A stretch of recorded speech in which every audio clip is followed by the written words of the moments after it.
नमस्कार, मैं Bhimaram Chaudhary, assistant professor sociology department, SPC government college Ajmer.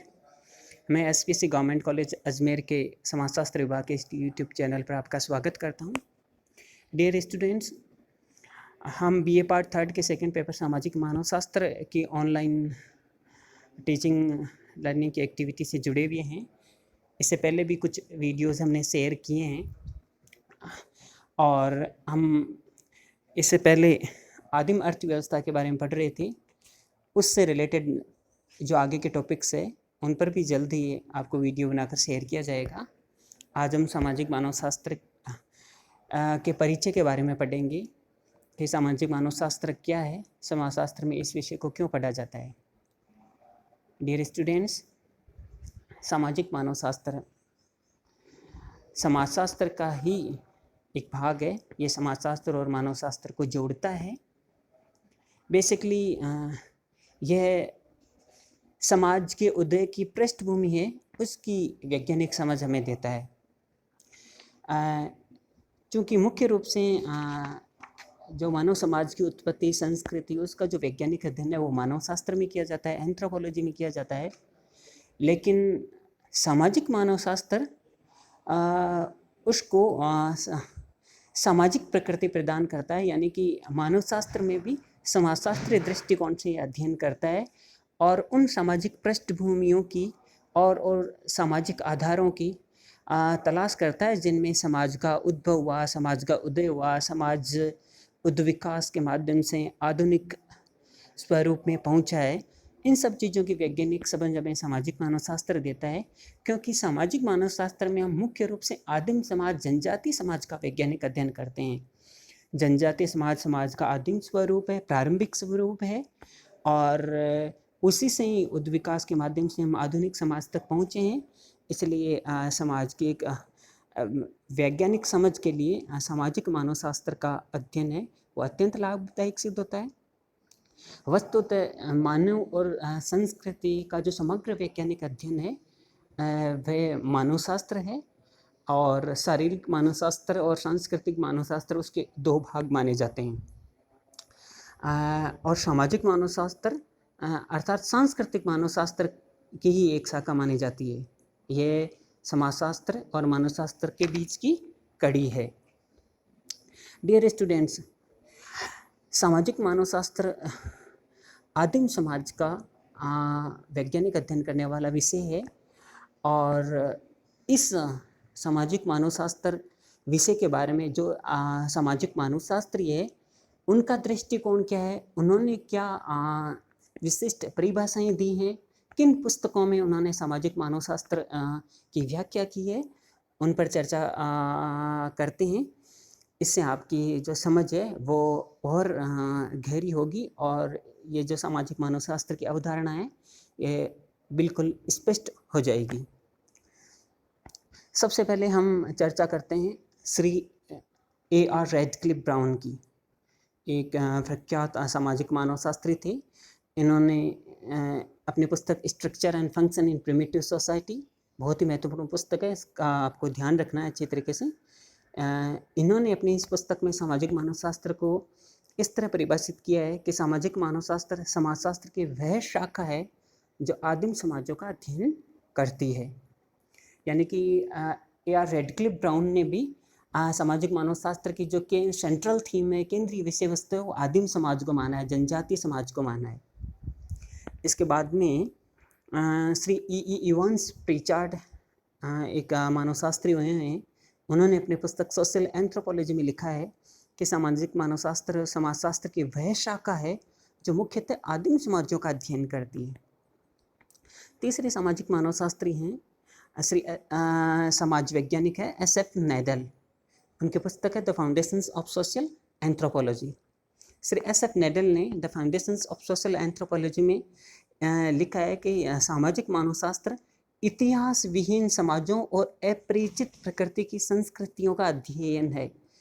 इसका प्रमुख उद्देश्य आदिम समाज, आदिम मनुष्य, उनकी संस्कृति व सामाजिक व्यवस्था को समझना है। S.F. नैडल की परिभाषा स्पष्ट है कि ऐसे समाज जिनका कोई इतिहास नहीं है, अपरिचित है, जिनके बारे में सभ्य समाज उनकी संस्कृति, उन मनुष्य के बारे में, उनकी सामाजिक व्यवस्थाओं को समझना सामाजिक मानवशास्त्र का मुख्य कार्य है। अब इन परिभाषाओं के आधार पर हम कह सकते हैं कि सामाजिक मानवशास्त्र है वह सामाजिक व्यवहार, सामाजिक संस्थाओं, संपूर्ण सामाजिक संगठन का विज्ञान है जो मुख्यतः आदिम समाज और आदिम मनुष्यों पर केंद्रित है। हमारे देश भारत और राज्य राजस्थान में कई जनजातियां निवास करती हैं जो आदिम समाज का उदाहरण है।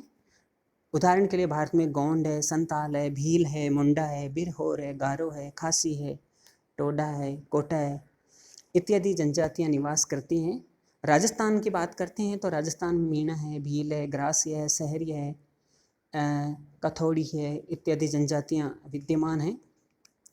इन जनजातियों का जो समाज है वह आदिम समाज है और इस आदिम समाज का जो ज्ञान है, जो बोध है, वह सामाजिक मानवशास्त्र प्रदान करता है। और यह सामाजिक मानवशास्त्र का अर्थ और परिभाषा है जिसका विवरण हमने इस वीडियो में आपके सामने प्रस्तुत किया है। सामाजिक मानवशास्त्र को अच्छी तरीके से समझने के लिए उसका अर्थ और परिभाषा को समझना बहुत ज़रूरी है और साथ ही इसकी प्रकृति और क्षेत्र का भी ज्ञान प्राप्त करना आवश्यक है। जहाँ तक इसकी प्रकृति क्षेत्र की बात है तो सामाजिक मानवशास्त्र को समाजशास्त्री और मानवशास्त्री समाजशास्त्र की एक शाखा ही मानते हैं जिसका केंद्रीय विषय आदिम समाज माना जाता है। अतः हम कह सकते हैं कि ये एक सामाजिक विज्ञान है क्योंकि ये आदिम समाज का वैज्ञानिक पद्धति से अध्ययन करता है। तो सामाजिक मानवशास्त्र एक सामाजिक विज्ञान है क्योंकि ये आदिम समाज का वैज्ञानिक अध्ययन करता है। ये इसकी प्रकृति है, ये सामाजिक विज्ञान है, ये प्राकृतिक विज्ञान तो नहीं है किंतु ये सामाजिक विज्ञान है। और सामाजिक मानवशास्त्र प्रजाति शास्त्र है, पुरातत्व शास्त्र है, समाजशास्त्र है, मनोविज्ञान है, इतिहास है। इनसे सुस्पष्ट या बिल्कुल अलग विशिष्ट है और फिर भी इनसे घनिष्ठ रूप से संबंधित हैं और परस्पर ज्ञान का आदान प्रदान करता है। और इनमें जो अंतर है वो मुख्यतः विषय वस्तु और अध्ययन पद्धति का होता है। और सामाजिक मानवशास्त्र की जो मुख्य विषय वस्तु है वह आदिम समाज है, आदिम समाज की सामाजिक व्यवस्था है, उनकी संस्कृति है, उनके जीवन की समस्याएं हैं, उनकी जीवन शैली है, उनकी जीवन की कार्य प्रणाली है, उनका आदिम राजनीतिक संगठन है, आदिम आर्थिक व्यवस्था है और उनके जीवन से संबंधित जो अलग अलग गतिविधियाँ हैं वह सब सामाजिक मानवशास्त्र के विषय क्षेत्र में आता है। और सामाजिक मानवशास्त्र के अध्ययन के माध्यम से हम समाजशास्त्र में समाज के उदय को और वैज्ञानिक ढंग से स्पष्ट कर पाते हैं, उसके उद्विकास को बेहतर ढंग से समझ पाते हैं। और जो इसकी प्रकृति है इसको सार रूप में श्री ई इवांस प्रिचार्ड ने अपनी पुस्तक सोशल एंथ्रोपोलॉजी में बेहतर तरीके से समझाया है। उन्होंने इसकी प्रकृति और क्षेत्र की व्याख्या 4 बिंदुओं के आधार पर की है। उन्होंने कहा है कि पहला बिंदु है उनका जो सामाजिक मानवशास्त्र की प्रकृति और क्षेत्र को स्पष्ट करता है वह यह कि यह मुख्यतः आदिम समाज का अध्ययन है। पहला और सबसे महत्वपूर्ण बिंदु है कि यह मुख्यतः आदिम समाज का अध्ययन है। दूसरा जो महत्वपूर्ण बिंदु श्री ई इवांस प्रिचार्ड ने अपनी पुस्तक सोशल एंथ्रोपोलॉजी में बताया है वह है कि यह संस्थागत सामाजिक व्यवहार, सामाजिक संस्थाओं, सामाजिक संबंधों का विज्ञान है। यानी कि समाज में जो व्यवहार होता है, जो सामाजिक संबंध है, सामाजिक संस्थाएं हैं जैसे परिवार है, विवाह है, नातेदारी है, अर्थव्यवस्था है, राजनीतिक संगठन है, धर्म है, ये सब सामाजिक संस्थाएं हैं। इनका जो अध्ययन है, इनका जो विज्ञान है वह है सामाजिक मानवशास्त्र। तीसरा जो बिंदु है वह है कि यह वास्तविक सामाजिक तथ्यों का अध्ययन है और उसका विषय क्षेत्र व्यापक है।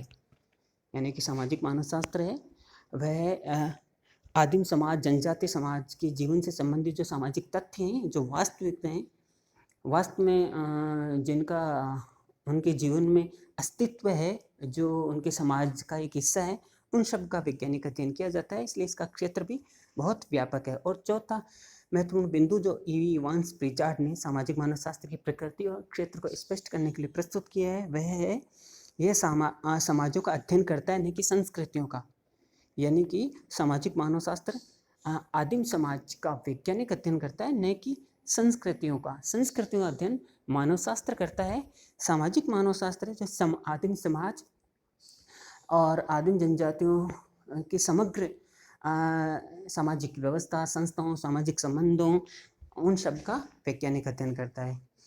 अतः इस विवरण के आधार पर, इस विवेचन के आधार पर हम ये कह सकते हैं कि सामाजिक मानव शास्त्र समाजशास्त्र और मानव शास्त्र को जोड़ने वाली कड़ी है। ये आदिम समाज का वैज्ञानिक अध्ययन करता है और इसकी प्रकृति सामाजिक विज्ञान है और इसका क्षेत्र काफ़ी व्यापक है और इसकी जो मुख्य विषय वस्तु है वो आदिम समाज है और उस आदिम समाज की वैज्ञानिक समझ के आधार पर ही हम आधुनिक समाज के उत्विकास को बेहतर ढंग से समझ सकते हैं। आज हमने सामाजिक मानव शास्त्र का अर्थ, उसकी परिभाषा, प्रकृति एवं क्षेत्र का विवेचन किया है।